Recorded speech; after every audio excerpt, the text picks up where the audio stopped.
Assalamualaikum warahmatullahi wabarakatuh. Salam sehat kawan Diska. Kembali lagi kita berjumpa di Info Sehat, informasi seputar kesehatan bersama kawan Diska.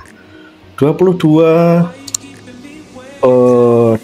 Oktober, mohon maaf kawan Diska, 24 Oktober diperingati sebagai Hari Dokter Nasional. Nah, kebetulan di studio kawan Diska siang ini kita sudah kedatangan narasumber. Nah, ini beliau adalah Dr. Muhammad Yahya Al-Hilal, dokter intensif yang sehari-hari bertugas di Puskesmas Banjarjo, Kota Madiun.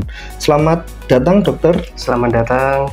Bagaimana kabarnya hari ini? Alhamdulillah. Alhamdulillah, luar biasa. Mungkin bisa say hello dulu, dokter, ke teman-teman kawan Diska yang menyaksikan kita pada siang hari ini, dokter. Assalamualaikum warahmatullahi wabarakatuh. Perkenalkan, nama saya Yahya Al-Hilal. Terima kasih. Nah, baik kawan. Nah, beliau ini kita nanti akan berbincang seputar peringatan Hari Dokter Nasional. Nah, kenapa kok diperingati dan seputar tentang dokter nanti akan kita bahas pada siang hari ini. Benar nggih, dokter nggih? Siap. Ya, nanti jika ada teman-teman kawan Diska, jika ada pertanyaan bisa langsung nih chat di kolom komentarnya IG Live kita Promkes Kota Madiun. Nah, baik dokter, 24 Oktober nih diperingati sebagai Hari Dokter Nasional nih. Nah, itu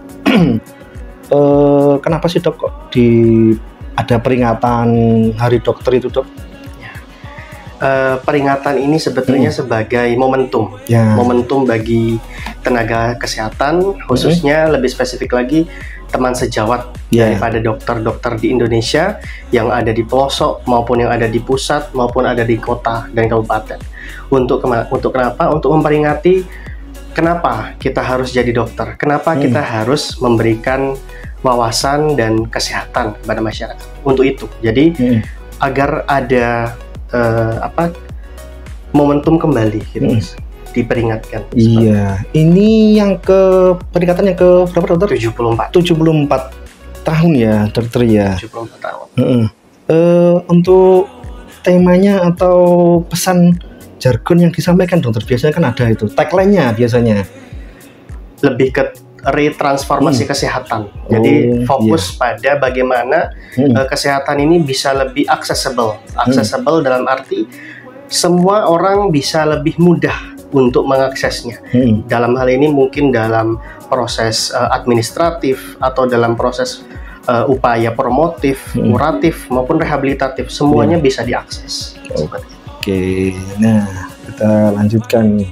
Saya juga penasaran peran dokter dan tanggung jawabnya nih, dok. Kan kalau di kesehatan paling apa istilahnya, paling berat atau apa, dok, istilahnya, dok? Seperti itu, peran dan tanggung jawabnya sebagai dokter nih.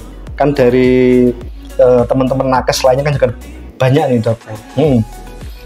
Ya, terkait dengan peran sebetulnya tidak lepas dari awal kita disumpah menjadi dokter.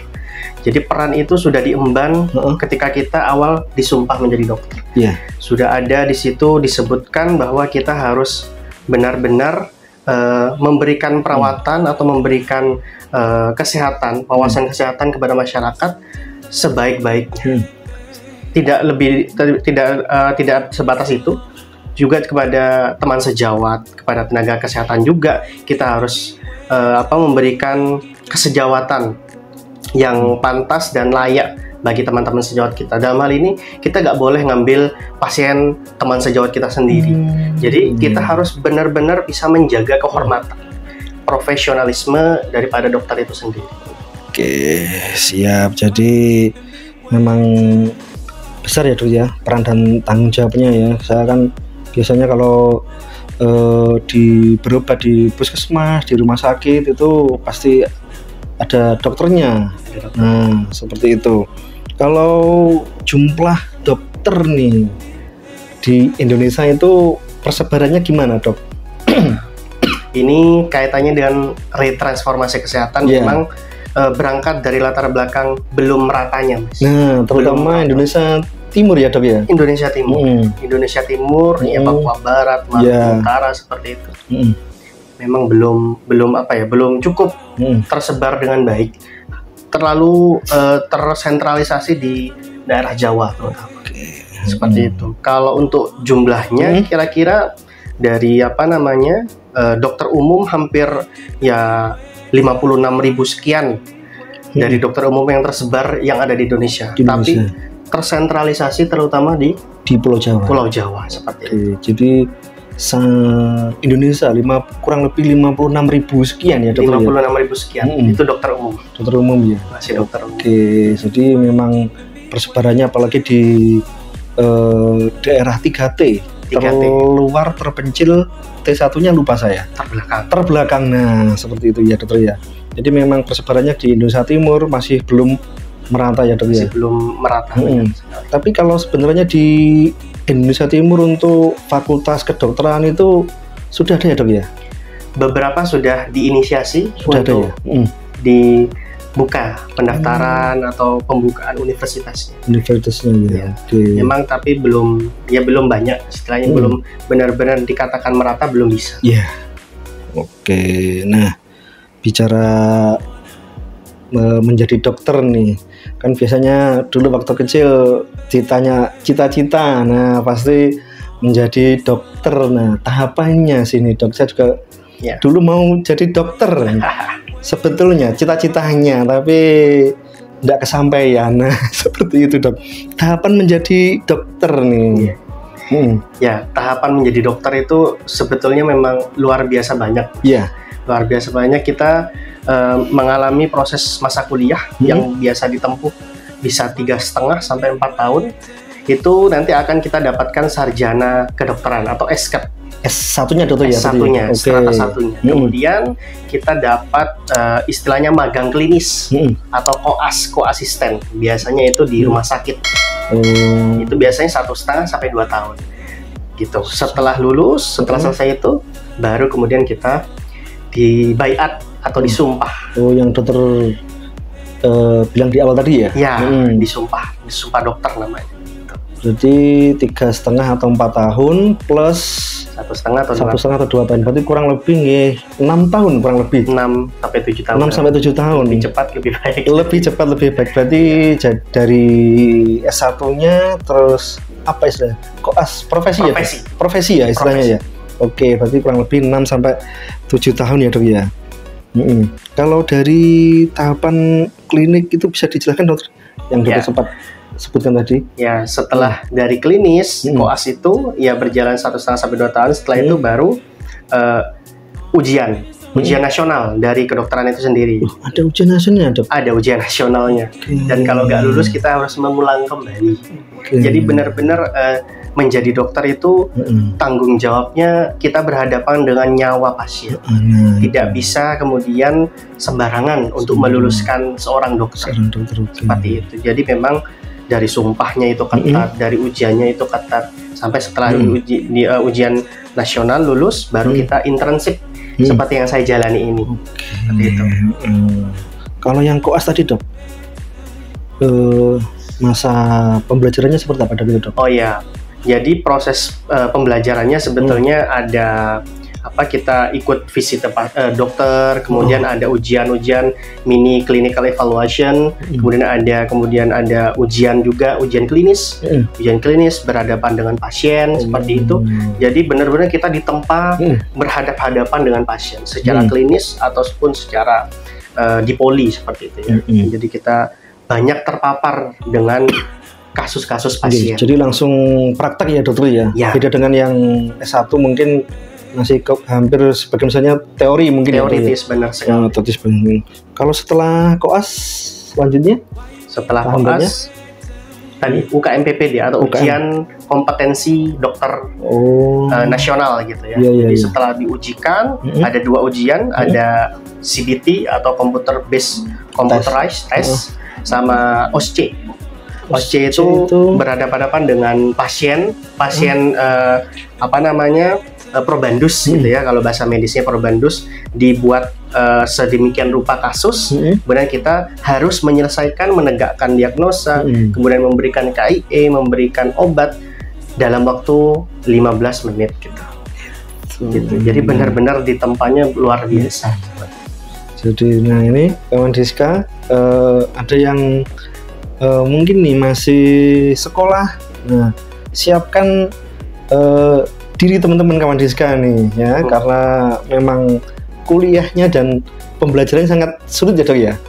Luar biasa sulit nih. Nah, jadi yang punya cita-cita sebagai dokter, siapkan diri sedari sekarang. Nah, setelah UKM PPD tadi dok, tahapan selanjutnya dok? Setelah ujian nasional atau UKM PPD, kita di baiat atau disumpah dokter itu.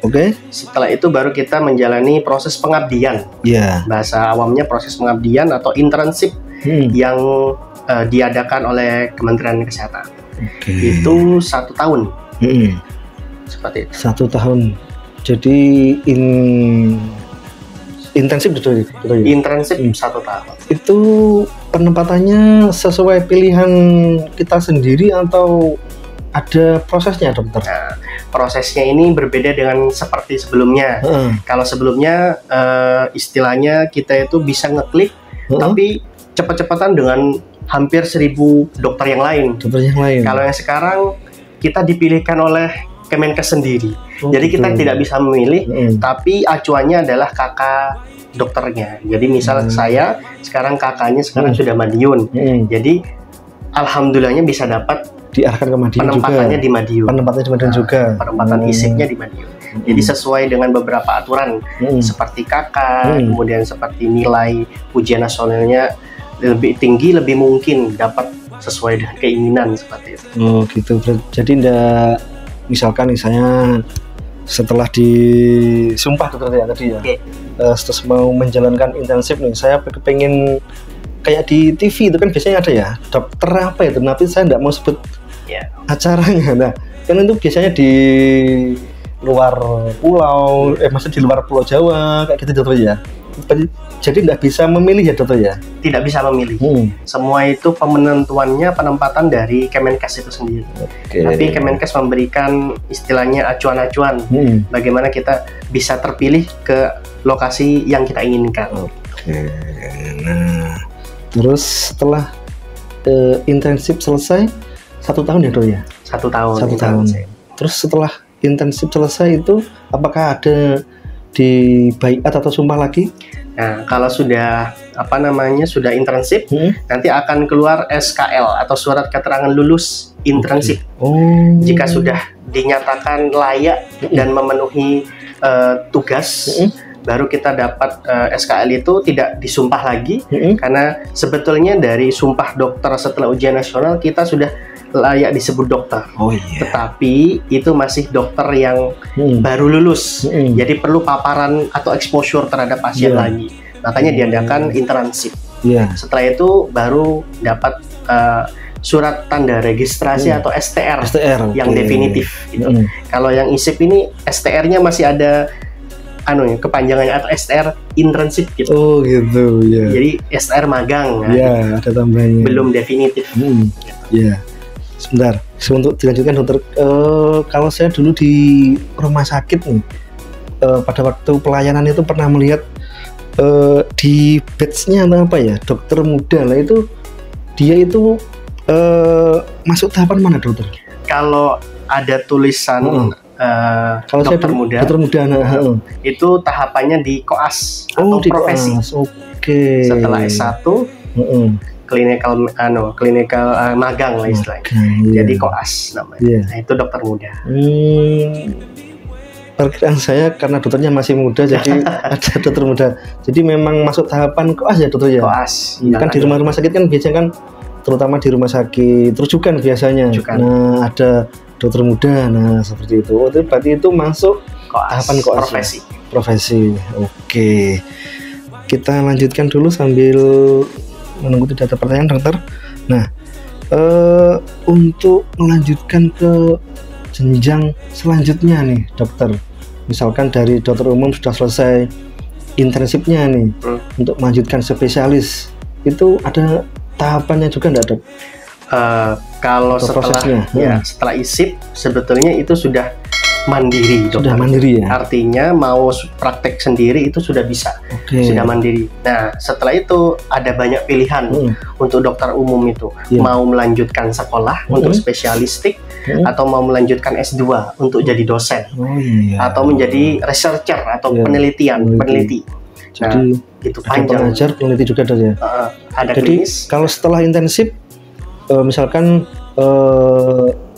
tidak ada niatan untuk lanjut ke spesialis atau pengajar atau peneliti, misalkan untuk pengabdian dulu nih, itu bisa langsung buka praktek kah, Dok, di rumah itu? Atau ada persyaratannya lagi? Setelah ISIP berarti ya? Iya, setelah ISIP. Setelah ISIP biasanya kita ngurus SIP atau surat izin praktek.